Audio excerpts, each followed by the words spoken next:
Hey everyone, welcome to another episode of the Jaclyn Nicole Show. And I am excited to be with you guys tonight. Basically, we are going to be hitting some very heavy subjects tonight. However, my good friend Miranda Dawson has written an amazing book for parents called The Spiritual Handbook for Parenting. And this is going to really uncover a lot of hidden agendas that are behind our children's entertainment. She did ask me to edit her book. And in the course of editing this book, I had to pause several times to pray to God for our generation, for the children whose lives are at stake and hanging in the balances because their souls are being, really combated between good and evil. And so I just had so many times where I was spending with the Lord and praying for the children. I broke down and I wept just bitterly for the kids. And my heart was just so convicted, though it's been for a long time. I told my friend Miranda that we really needed to come on and do a live and just really share with a lot of parents what is going on behind the scenes, behind their entertainment. It is very subtle at first, but once you know the signs and the agenda, it's a lot easier to pick out and to notice. Also, I really want you guys to not just take this seriously, but I want you to hear the love behind Miranda and I sharing with you tonight, because this video was not made to condemn parents, to make you feel stupid or dumb or, you're not in the know. But honestly, this is just coming from a heart of love because, it's up to us to speak up for the next generation. We want to lead children in the right path on where they should go. We want to look out for their best interests. We want to protect their hearts and their minds and really just protect their purity. And as they are growing up, we want to be that voice for them to show them, the difference between right and wrong, and just love them for protecting them for, the things out there in the world that is actually against them. Also, I really want everyone to understand that not only is God real, but Satan is real. And Satan is the God of this world. Though he is the little God of this world, he does have power and dominion and authority for a short time in the world. Now, God did give Christians power and authority through the name of Jesus Christ after being born again to yield that over Satan and his kingdom of darkness. And when we yield the power and authority that was given to us through Jesus Christ, they actually have to submit to that authority.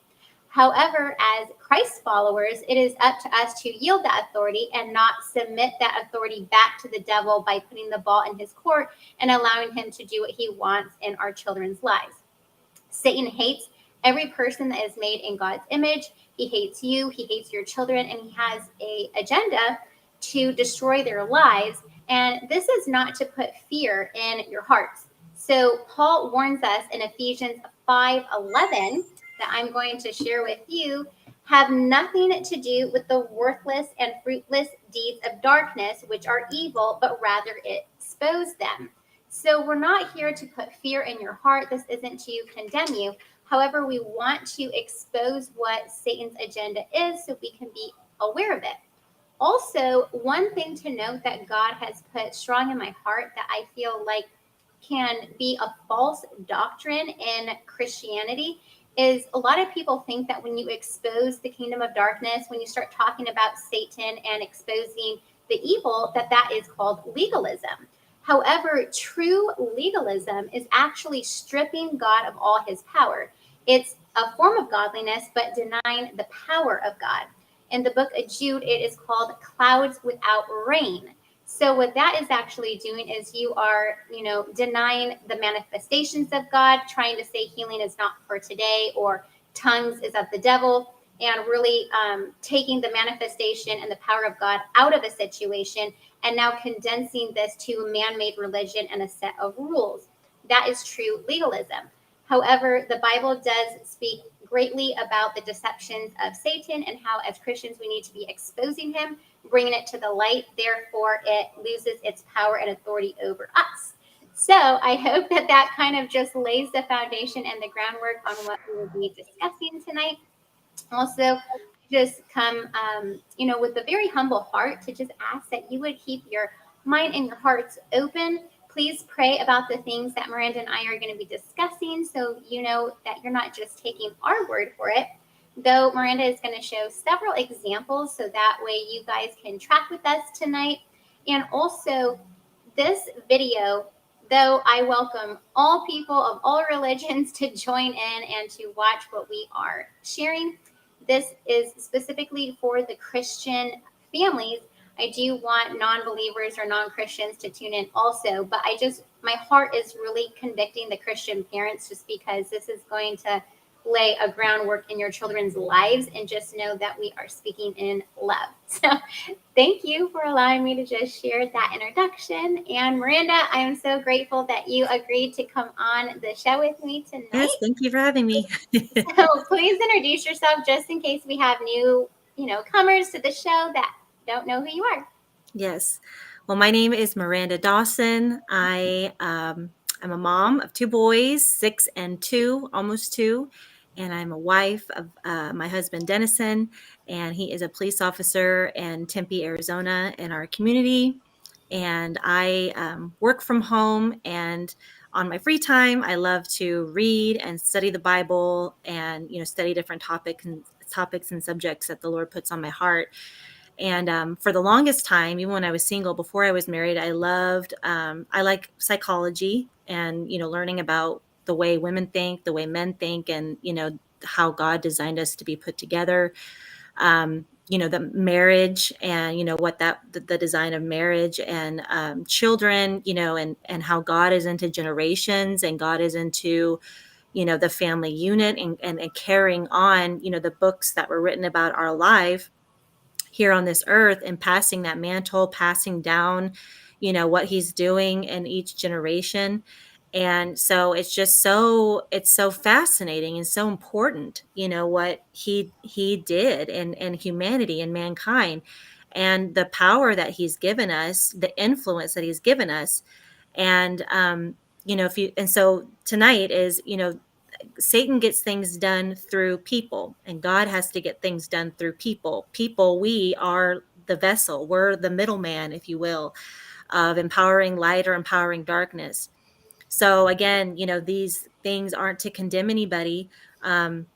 It's just to, some people don't know. People are busy. People, I mean, have busy lives, and they don't sit and read and shift through books and documents and, things like that. And so, I feel like there's just a need right now with the growing culture, the generational Z, millennial, the different generations that we have now, these young people. There's such a heaviness in all areas of entertainment, clothing lines, makeup, you name it, really honing in on indoctrinating your kids. And when you really start piecing the pieces together, putting it together like a puzzle, it's made very clear. So it's not a conspiracy. I'm going to lay things out, factual, and it's for you to just look at, take, and pray about, what kind of changes you can make in your home. And so this is really just to enlighten you and give you wisdom and give you knowledge to help make decisions for your kids, to really try to keep their generation pure. And so they can live out, be on fire for God, and you can keep them, protected from people who are trying to pervert this generation.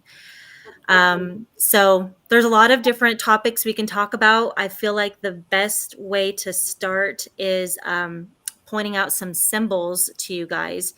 These symbols are from an unclassified document from the FBI on different symbols that they have honed in on to use to try to track predators who do intimate acts with children. I'm going to kind of speak in code. I don't know who's listening, so I don't want to be too graphic, but people who do intimate acts with children, bad acts with children, illegal acts with children.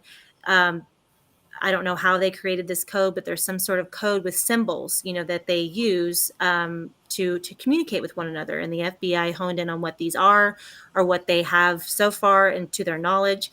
And so, I mean, this is, readily available online. So I'm going to be showing lots of pictures.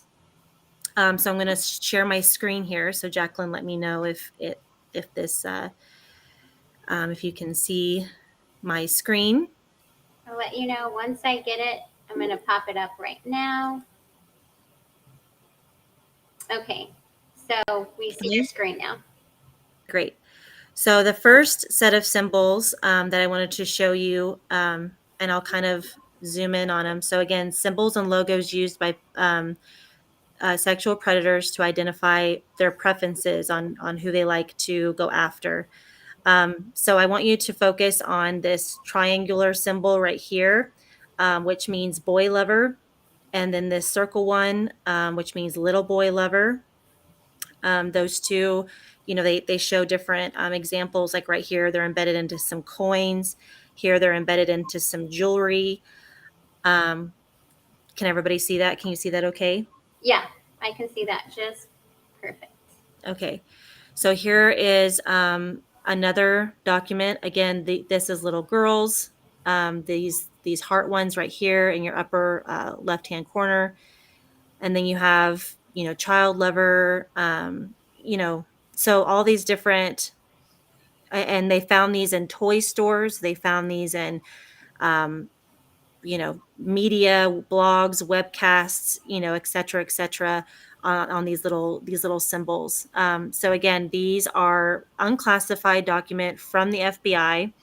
I think, see, here's this banner right here down at the bottom of an example of like a pop-up.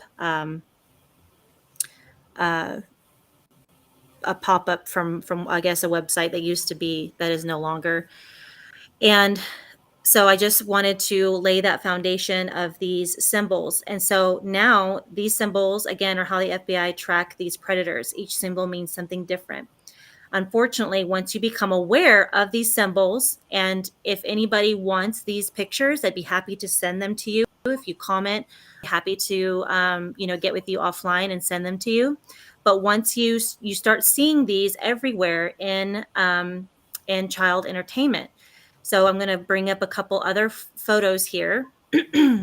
Considering what we just saw, you see this same symbol right here in a CD storybook of The Jungle Book. So you can clearly see those symbols all over this CD. There's another picture here of it on a pizza logo from a pizza. I've never heard of that pizza before, but it was just an example of a company that used to exist. Then you see it, and you see the little swirls in this character. I'm spacing on the name of this movie, but you can clearly see all over this character the symbols there. And then in the same film, you have this one. You can clearly see on his cheek the boy lover symbols there. So, what you're getting at is the people making these films know what these symbols mean. And they're putting these symbols on the characters as a subtlety because people don't really realize it or recognize it.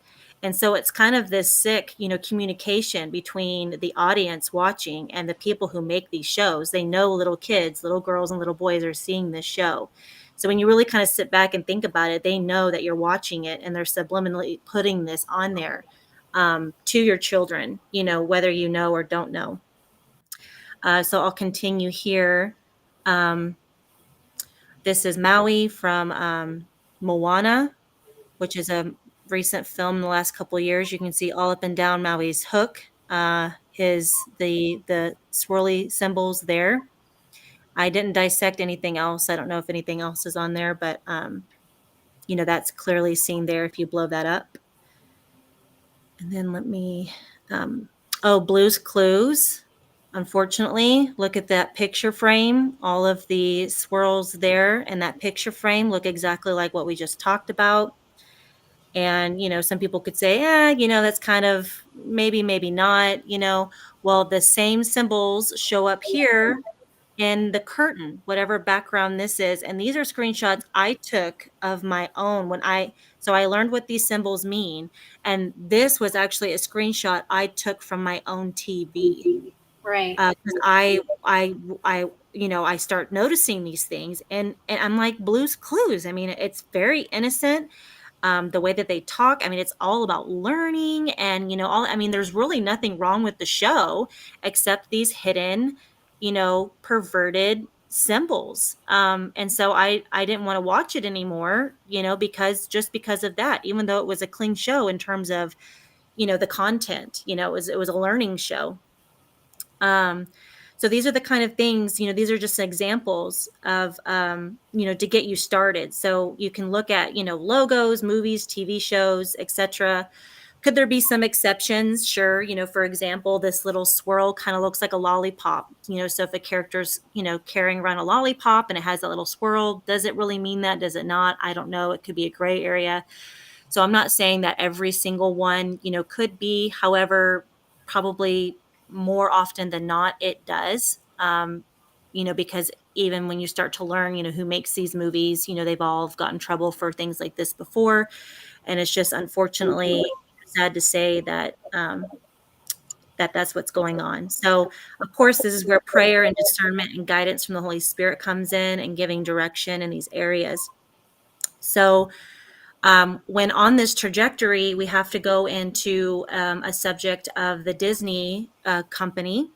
And I know that this can be a, sore issue for people. Disney has been a beloved, children's entertainment company for years. The fantasy, the childhood memories, there's so many emotional ties that we have to this, from our childhood, myself included.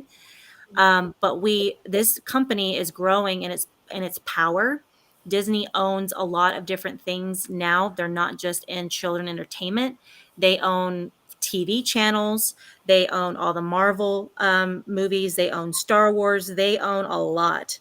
And so it's becoming up there in one of those six, like those top 5 or top 10, big media companies that own all these other smaller media companies. So you think you have all these choices when you go on TV or go to watch a movie, but they're all affiliated with each other, and one company at the top owns all of them. So Disney is kind of becoming that. So I'm not saying it's going to be, it may seem impossible to completely cut Disney off, in terms of all the other things that they offer. However, when it comes specifically to child entertainment in these beloved cartoons and these beloved TV shows, we'll see that it hasn't been innocent from the beginning, and it's getting more flamboyant and more bold. And so we just need to, rip the Band-Aid off and really discuss what's going on here. So do you want to say Just anything, Jaclyn? yeah, just to pause you for a moment before we get into more symbolism, because Miranda is really laying the groundwork for you just so we can point out the symbols, but she's going to start uncovering and unraveling a lot. This is probably going to be hard for some of you to digest because it, can be really overwhelming. I know for me, when I was first learning about this, growing up, I never went to Disneyland, but I loved like The Little Mermaid. I loved watching Cinderella and Snow White and all of these shows.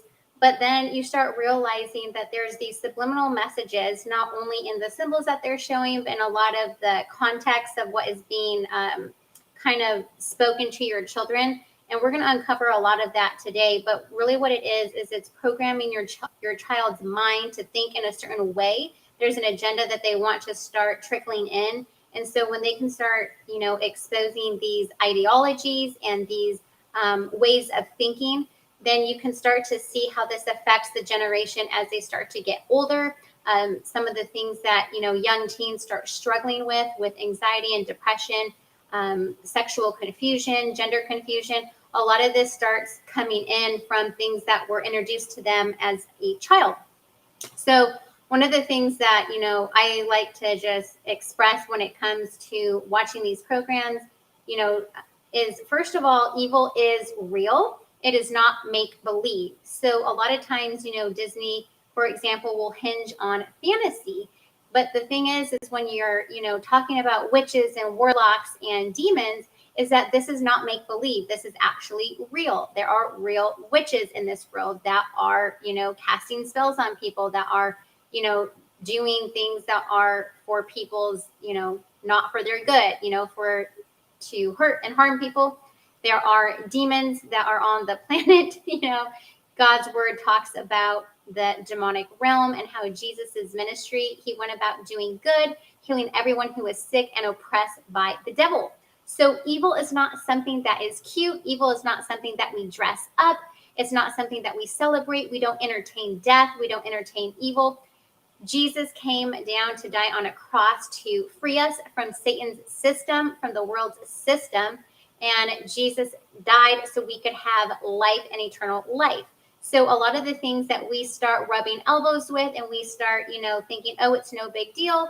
I want to just, in a very loving way, convict you that that is actually a form of mocking God. So one of the scriptures I wanted to just show you is when God is speaking to Cain, and this is in regards to sin's desire. God is telling Cain in Genesis 4:7, if you do what is right, will you not be accepted? But if you do not do what is right, sin is crouching at your door. It desires to have you, but you must rule over it. So sin is something that we have to rule over because sin is going to give birth to death. A lot of things that we are discussing tonight may look innocent at first, but Miranda's going to be uncovering what the agenda is. Also going into Proverbs 22:6, it says, start children off in the way that they should go. Even when they are old, they will not turn from it.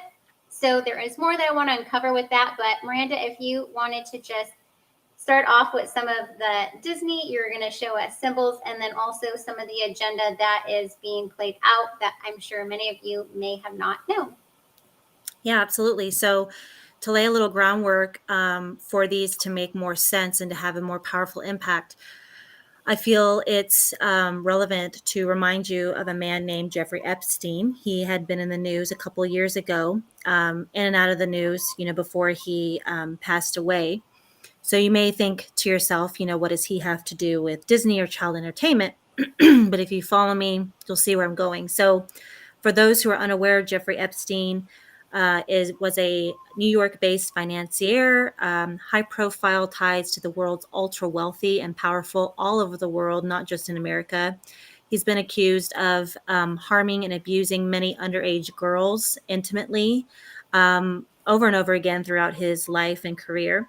Epstein was finally caught and charged with abusing underage girls in Florida in 2008 and became a registered offender predator, for underage girls. Of his 18-month prison sentence, he served 13 months. In 2019, he was arrested again, and this time on federal charges of trafficking minors, young women. And while awaiting trial, he passed away in his jail cell on August 10th, 2019. So they concluded that his death was a suicide. But people who investigated it, separately, and his family suggests that he may have been murdered, that it wasn't just a fluke kind of thing.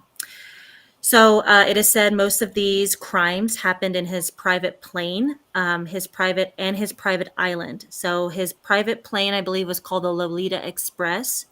His private island that he owned is called the Little St. James Island, and that's important to keep in your mind for later.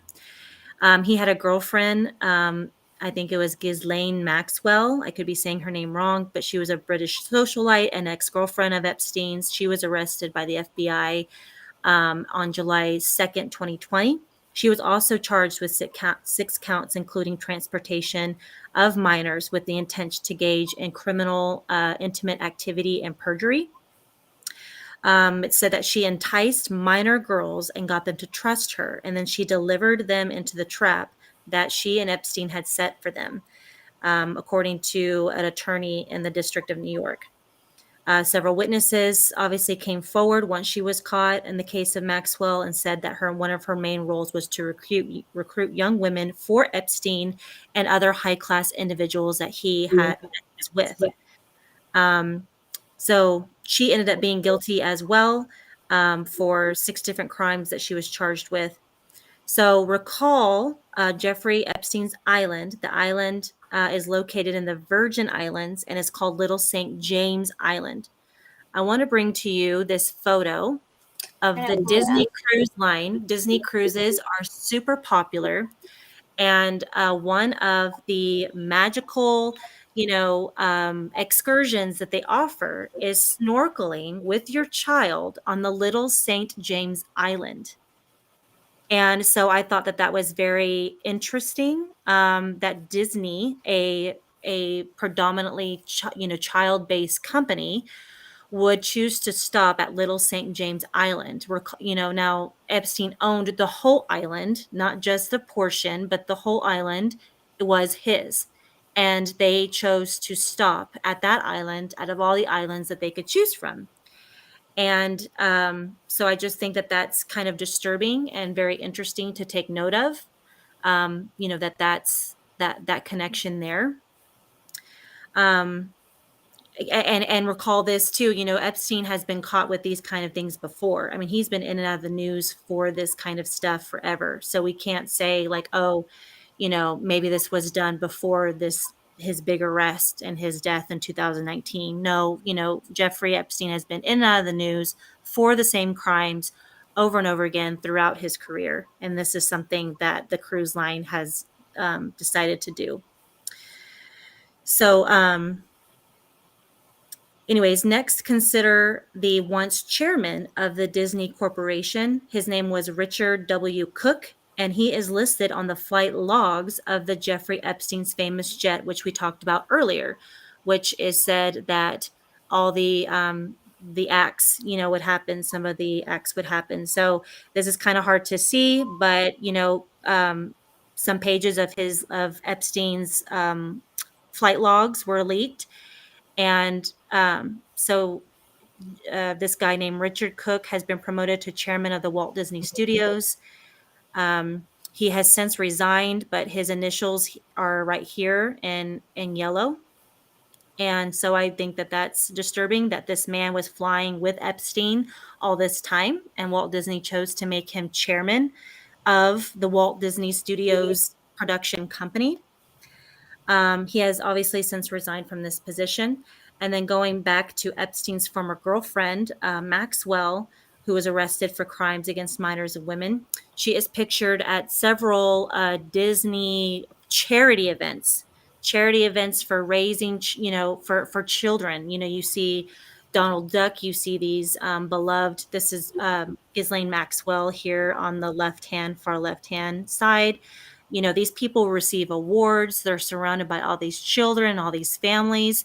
And meanwhile, behind closed doors, they do these kinds of things. So this is her at Save the Children. And just think of what a mockery this is. This is her in the middle here with the dark hair at a Save the Children Walt Disney charity function. And these people are paraded around as doing great things for children, and then come to find out they're put in jail and arrested for hurting children. And so it's kind of quite sickening what happens there. There's a story I wanted to point out. A 34-year-old professional dancer who came forward when Maxwell, Epstein's girlfriend, was indicted. When she originally pled not guilty to her trafficking charges, this woman came forward and said that she was 18 when Epstein first victimized her. And she was a professional dancer and former performer for the Disney Cruise Line. So here we have a story of a woman at 18 who was sexually abused by this man and had contact with this girl, Maxwell, recruited her in, and they found her on the Disney Cruise Line. So I think it's interesting that some of their, prey came from the Disney Cruise Line, which landed on St. James Island. So she listed a number of different dance schools she's worked at.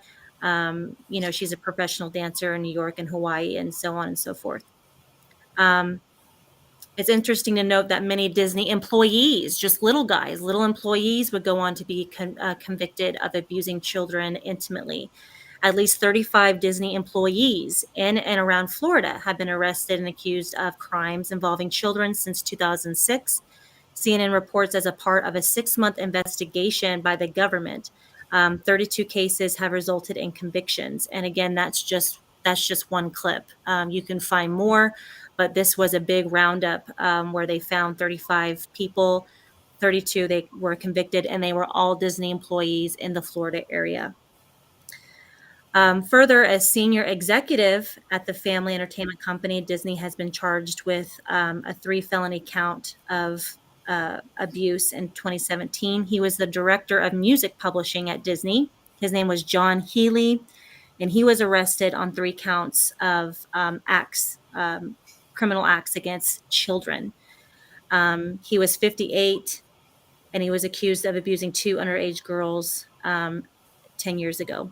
Did you want to bring He, up his picture? I actually don't have it. Okay, Sorry. that's okay. I can post some things if people want more clarity on certain things. I'd be happy to post his photo. I should have grabbed it, but I'm not seeing it here on my screen.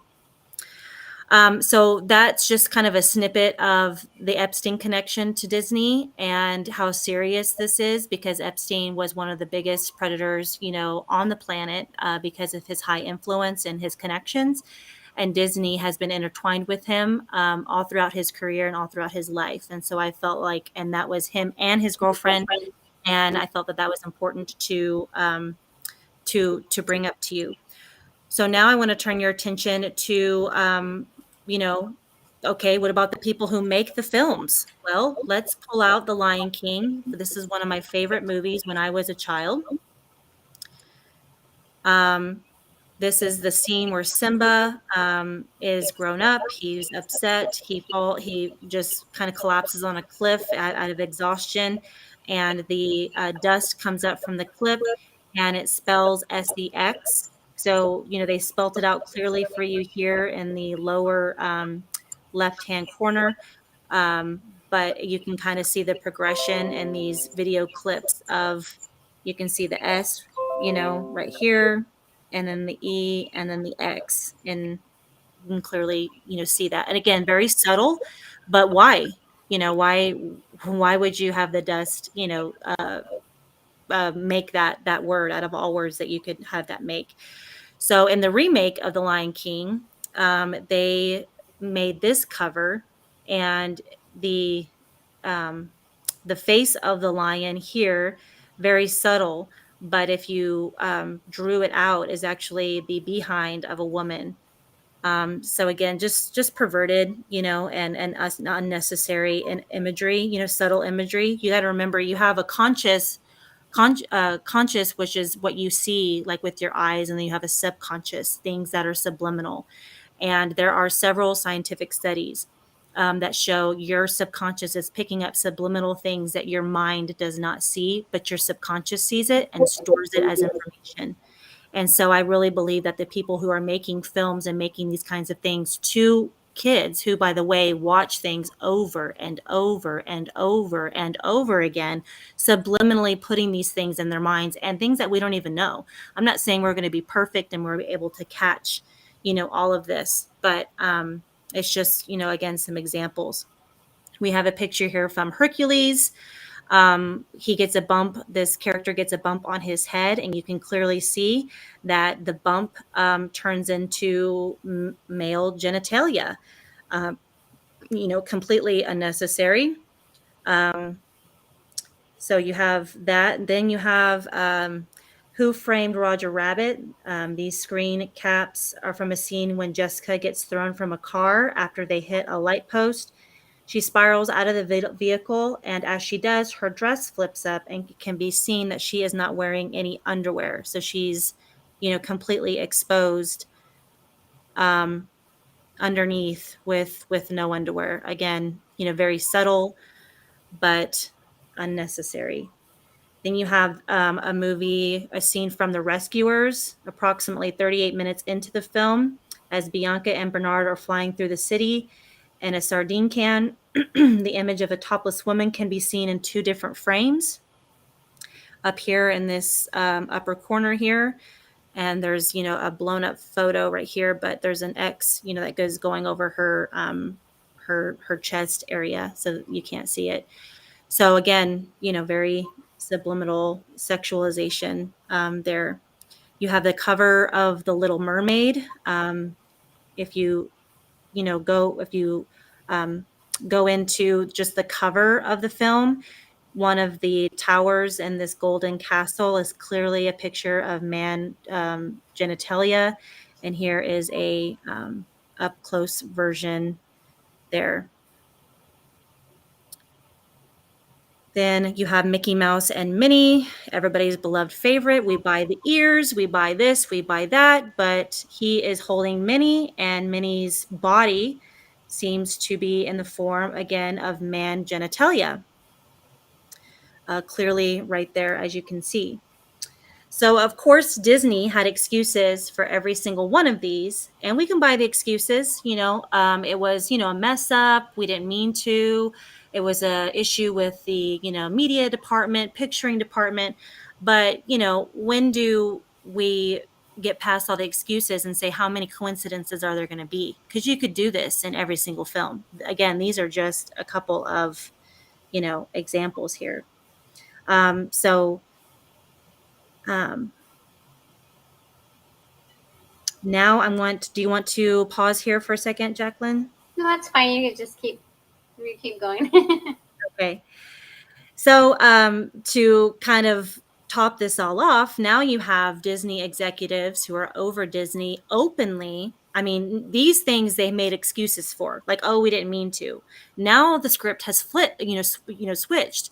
Now it's, well, yeah, we have to, because we have to be inclusive to people who like to do these kinds of things to kids, or we want to be inclusive to people who, like who have different LGBTQ relationships and things like that. So now we have actual evidence and audio and scripts of people saying, no, we need more of this stuff.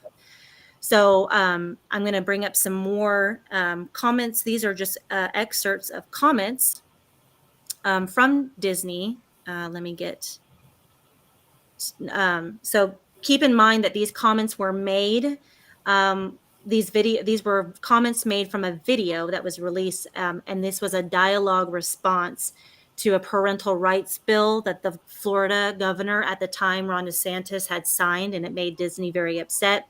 And then these videos came to light of Disney's back, like their agenda and what they want to do to their future films. So one says, I've obtained video from inside Disney's all hands meeting about the Florida parental rights bill, in which executive producer LaToya, I don't know how to say that, her last name, says her team has implemented a not so all secret gay agenda and is regularly adding queerness to children's programming.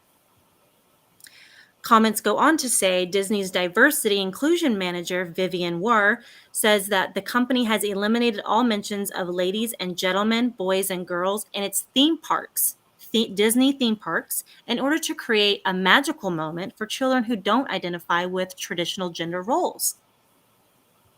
They go on to say, Disney corporate president Carrie Burke says, as the mother of a transgender child and a pansexual child, she supports having many, many, many LGBTQ characters in their stories and wants a minimum of 50% of characters to be LGBTQ and racial minorities. So this is Disney delivering. They are keeping true to their promise and promoting these kind of lifestyles. You have movies like OUT, promoting two men living together. And here's this picture. This can be this is a Disney Pixar combination. This can be found on Disney Plus. And this is a whole show made about two men and their relationship, again geared towards young kids. You have other titles by Disney like Glee, Grownish, Diary of a Future President, Runaways, Jessica Jones, among others. Those are just a couple titles that all now have, a gay couple of some sort. And then now I'm going to get into Disney's promoting of witchcraft. And this kind of goes into, again, another show that they made called The Owl House, that has both a LGBTQ character relationships as well as witchcraft relationships in them. So the Owl House is an adventurous child stumbling upon a portal to another world. She pursues her dream of studying magic despite having no powers herself, forms a new family with a rebellious witch and a young demon. It has multiple queer relationships. It becomes the first Disney property with a same sex couple in leading roles, and also featured the first same sex kiss in a Disney animated show involving its lead character. The Owl House further sets itself apart with non binary characters who uses they, them pronouns, and is Disney's first non binary character. So you have the non binary, the LGBTQ agenda in that show, as well as, this woman is a witch pursuing magic and has demons as friends. Then you have Disney promoting the occult with tarot deck cards. They have Disney villains tarot decks and guidebooks. So your child can do tarot readings and cast spells, furthering this occult agenda that's really being pushed into the generational Z and millennial age groups. So while this wasn't officially launched by Disney, Insight Editions, which is what it's by, is the company behind the deck, but Disney officially licensed their characters to the company. So they're affiliated together, and Disney knows about it, and they signed off on it. So this means that the tarot cards are the first mass-produced tarot decks with official Disney licensing. So for those of you who may not know, tarot decks are rising in popularity. They've been around, a little history about them. They've been around for 600 years and are widely used by mediums, psychics, and others who try to predict the future. These cards were at first a game after the deck first emerged in the 15th century of Europe, but by the 1700s, the cards took on an entirely different meaning. It's been a tool on how psychics use it. The adaptation of tarot cards to occult and fortune telling purposes first occurred in France in 1780. For fortune telling, each tarot card is ascribed a meaning. The cards of the cards refer to spiritual matters and important trends in the questioner's life. So it mainly deals with, it could deal with anything: love, swords with conflicts, coins, money, material comfort. Tarot decks are shuffled by the questionnaire, and then the fortune teller lays out a few of the cards. And it's just, it's promoting that witchcraft world. And then to tie into that, lastly, we have to mention the new series on FX, which is a company, again, owned by Disney, that launched a show called Little Demon, and it will soon air on Disney app, Disney Plus. So perhaps you've read about it already, or maybe not, but Little Demon is an animated show geared towards children about a woman who mates with Satan. So she is a hybrid production of a human and a spiritual entity, Satan, and produces the Antichrist, which is the hybrid seed. According to reviews, the description of the show says that no swear word is off limits. It contains full-on nudity, spells, witchcraft, demons, and a host of other satanic influences. We won't get into the clips here because I feel that they are too graphic, but you can definitely go on YouTube or Google yourself and read that. And, it kind of throws you off because it'll say FX presents, FXX, the channel presents this. But then if you read it, Disney owns FX, and Disney will soon be having it on their Disney Plus app, which is geared towards children, and a lot of families have in their home. So again, this is, but a taste of what is going on. And this all has to do with Disney. And you can go even more into Disney, but for time's sake, we won't go. We could do a part 2 or something. And again, if people have questions, I'd be happy to answer your questions and send you pictures, articles. I have the sources. But this just kind of leads you down a path here of this trajectory. First, it's kind of hidden and subliminal, and now in this day and age, it's just outright bold and outright confronting you in the face. So it kind of forces parents and families now to make that decision. what we're going to watch in our house and what we're going to have boundaries with. And, I don't want people to get overwhelmed because, like I said, Disney is a very big company. They own Marvel, they own Pixar. So if a show comes out and it seems cute and innocent, you may go see it, not even realizing that Disney owns that channel or owns that production company. But, there are certain things that we can do to not, um, you know, we could not take our kids to the parks. And that's sad to say, but that is one thing in our power that we do have the power to change. We could not watch those movies anymore, you know. And even, the young princess movies and stuff. They have a lot of the princesses are in the predicament they're in. If you listen to the storyline, it's because a witch put a curse on them. And so they're there and Prince Charming has to save them, but we look past the witch put a curse on them part because again, it's been promoted as fantasy, but witches are real. And as you can see, they're promoting that witchcraft is okay. And that this kind of stuff, playing with demons and playing with, spirit guides and channeling and all these kinds of things are okay. And so since it's real, why would you want to watch and entertain something of a person putting a curse or a spell on a girl and having them be in that predicament that they're in? Because guess what? That's someone's real life somewhere, Right. you know. Absolutely. And so, when you look at that as entertainment, kind of like how we wouldn't entertain shows. I mean, at least I can't, if a child's being abused or being abused in an intimate way, I can't watch it because Right. somewhere in the world that's happening. And I Right. just can't watch that as entertainment. Absolutely. So again, this is just a taste of what's being flooded in your child's mind. We didn't even get into video games, books, makeup, clothing, the public school curriculum. It goes way beyond what we've discussed here. But hopefully what you have viewed in the short amount of time will inspire you to pray about, what we can do to create a more safer environment for our kids. Um, and as you can see, just from the short examples that we did show, it's not a conspiracy. These things are real.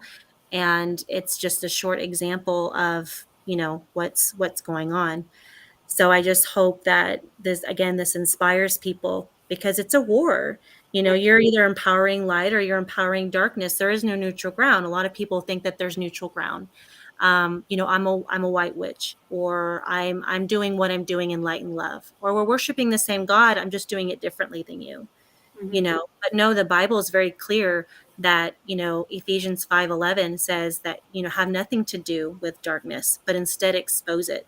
And so I think it's important to expose. And I never thought that I would get into any of this. But because this topic, unfortunately, in terms of occultism and witchcraft, is kind of close because there's been so many people closely around me that have turned to this kind of stuff.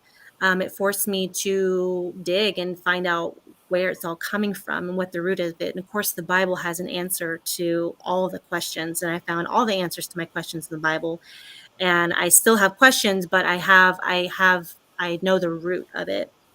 Right. And so I've always been a person to where if I learn something, I have to get it out. I have to share it with people.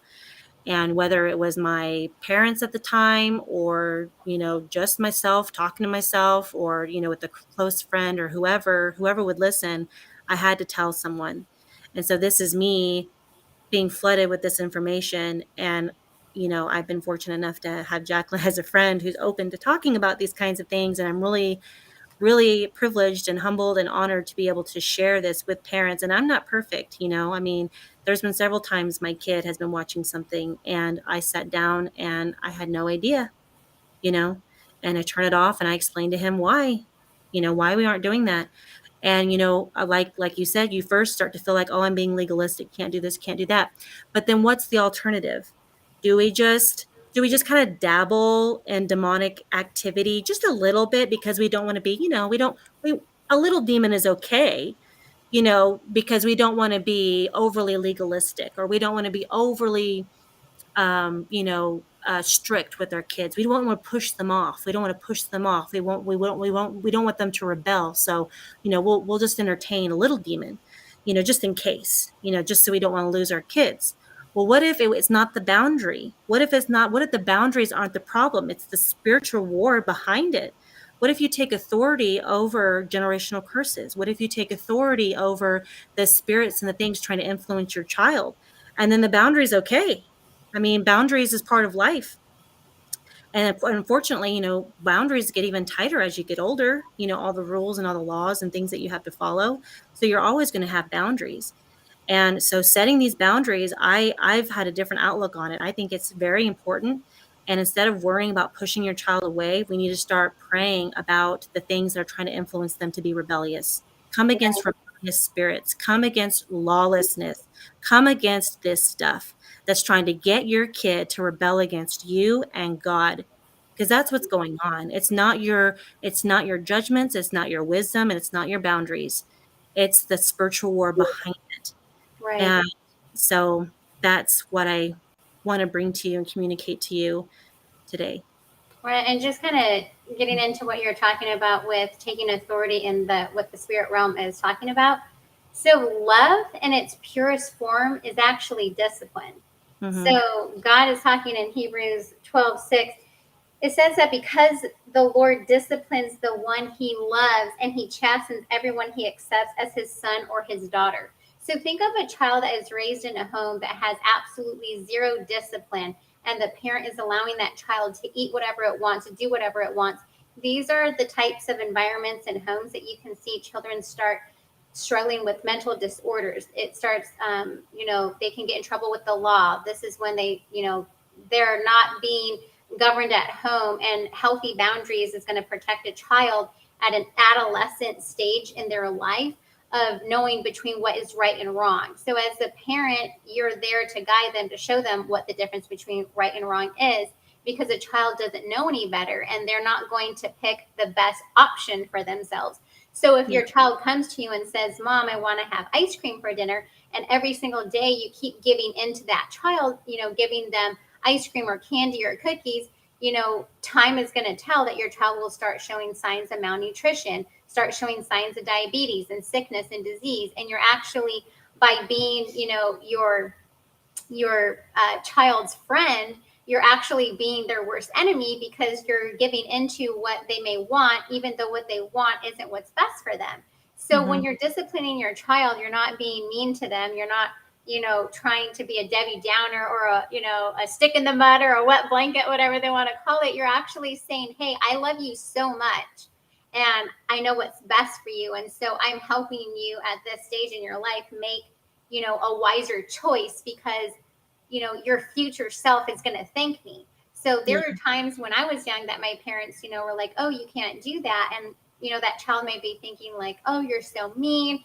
Like, I can't stand you. But then as I got older, I was like, oh my gosh, like, I'm so grateful that my parents loved me, because, I saw what happened to the parents that were allowing children to participate in certain activities when I was growing up. Like, I come from a high school where, a lot of my close friends actually died from drug and alcohol overdose. They were murdered. They went to prison. They actually murdered other people, and now they're in prison serving, 37 and a half years in life in prison. And these were, friends I went to high school with that seemed sweet. They seemed so awesome, but you have to look back at the home that they came from and the things that their parents allowed them to participate in. So it's just making those healthy judgments and those healthy boundaries for your children, because you're looking out for their best interest. And I just also want to touch on the witchcraft aspect of it. People are like, oh, well, it's that whole make believe, that whole fantasy. But, God clearly states, not in just the Old Testament, but also in the New Testament, why witchcraft is forbidden. Because witchcraft is actually, we have to understand that Jesus came, on down, died on a cross to get rid of sin, because sin was, bringing death into the world. So he comes to give us eternal life. And there's Right. things going on in those generations that are taking people away from God. And it's the Right. doctrine of demons. It's the Right. worship, the pagan worship. It's the number one abomination that was in the Old Testament that God was, grieved and saddened, was the sacrificing of children. That was the Mm-hmm. number one abomination that the other pagan nations outside of Israel, were committing is they were getting their children to pass through the fire. They're doing human sacrifice to their pagan gods. We have to understand that a lot of the deities behind witchcraft, behind the things that are going on in the world, are the same gods that the pagan nations were worshiping in the Old Testament. Exact same God, and the agenda is the same. They've always been after the children, always been after the home, always. Yep. Mm-hmm. So that's why you can see, if you want to look at this now, I'm just just talking to the Christians right now, because people who aren't Christians, you're free to make your own decisions, whatever you want to do. I mean, that's up to you. But if you're going to say, okay, I'm a Christ follower. Well, what does a Christ follower mean? Because your intellectual mind can agree with, Jesus, and okay, you're going to confess that Jesus is the Son of God. Well, even the demons acknowledge that Jesus is the Son of God. So the demons know who Jesus is. You have to get past, like, okay, are you actually living for him? Mm-hmm. I feel like so many Christians actually love God for what God can do for them, but it's not, out of their love for God, what are they going to do for them? Jesus says that if you love me, you will obey my commands. So Jesus's commands in the Bible is a different way of life. It's actually separating he's asking you to come out and be separate from the world. A Christian is actually to be separate from the world system, the world's culture, the way of doing things, and actually living a sanctified and holy life through the power of the Holy Spirit. This is actually separating yourself to where the world is actually not going to call you a hypocrite for a change, because there's so many unbelievers in the world that want nothing to do with Christianity, because they're looking at a lot of these, so-called Christians. You can't tell the difference between a Christian and then someone in the world. They live the exact same lifestyle, and they're not separating themselves. They are participating in the same, things that the unbelievers are participating in. So there's really no incentive for a non-believer to want to know who Jesus is when your lifestyle really has nothing to offer them. You're really, doing the same thing.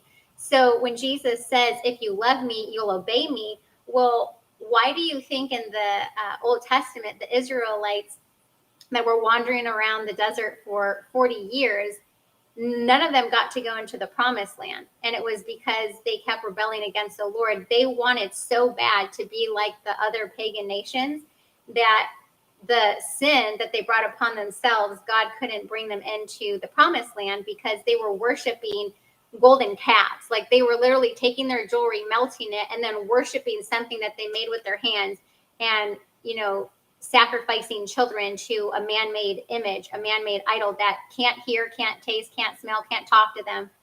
And really what's behind that is the demonic realm. So here they are, sacrificing children to this, doing a lot of, sexual acts to these demons. And why are they doing that? So Joshua and Caleb ends up being the only two that get to go in the promised land, because they're the only ones that obeyed God and separated themselves from the rest of the world. So I'm just bringing this up because, if you're really a Christ follower, like, I'm just asking you not to, condemn you. This isn't to, like, make you feel bad, but it's really just to consider your lifestyle choices. Like Miranda was saying, we may not be able to avoid, we're in the world, we're not of the world. We may not be able to avoid everything, because our world is, Satan's the god of this world. Yeah, it's saturated with evil. But you have choices to make. You can choose which entertainment that, your child watches. You can choose which music you're going to purchase for your child, or the video games that you're going to purchase. I mean, right now, I think it's called Nintendo Switch, but it's the Nintendo for children. And the number one game that is blowing up right now, you could Google it, is called Cult of the Lambs. And it's all about occultism and starting your own cult. And it's basically the entire opposite of Christianity, but it's about the Antichrist.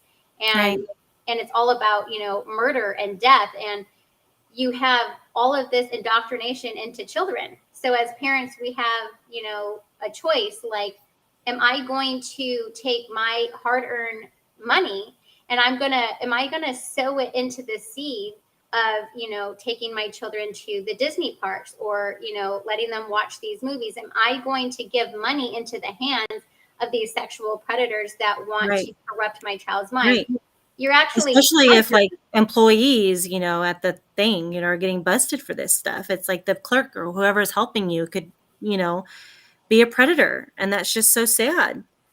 It is. And You're partnering with Satan to corrupt the minds of your own children. And then you're wondering, I'm a huge advocate because I came out of suffering from years of anxiety and, panic attacks and being driven with fear.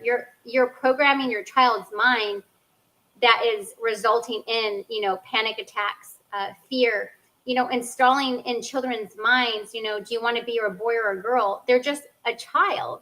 A child wants to be a dinosaur, or, like make believe. Like a child doesn't understand the sexual fundamentals or the repercussions of these sexual acts. They mhm, don't understand what this is. yeah. And a lot of, children that grow up to, fall into, same-sex desires or transgenderism, it usually started with an adult that was introducing them to sexual ideas when they were young.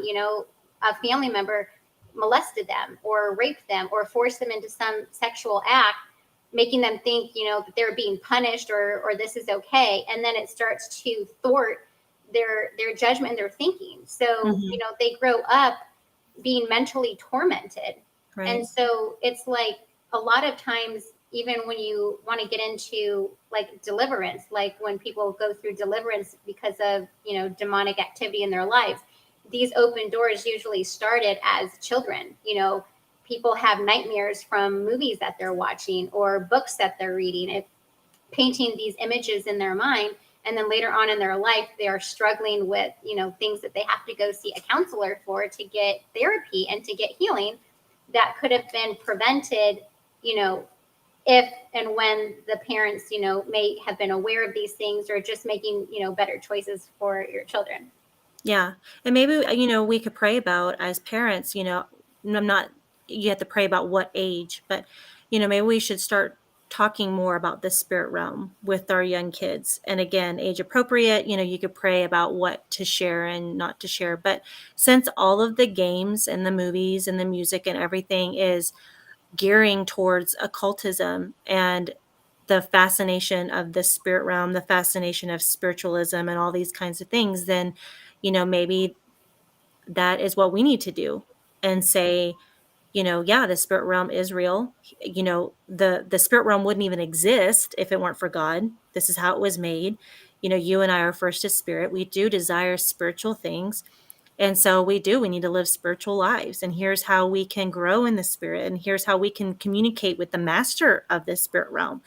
And all these other things are tricks and plots and schemes. And, you know, uh, so because there is a fascination and a growing need and a growing fascination for the spirit realm, I think that there is a growing need to exposing exactly what this is. And then maybe we just need to consider at what age we need to start, explaining these kinds of things to our kids, explaining light versus dark. You're not wrong. You're not wrong. You're not bad for wanting to desire and get to know about spiritual things. And I think that's the enticement. You're a spirit first. So you desire to be in the spirit realm, to operate in the spirit realm, to bring things from the spirit realm to the physical realm. Like that is part of your nature.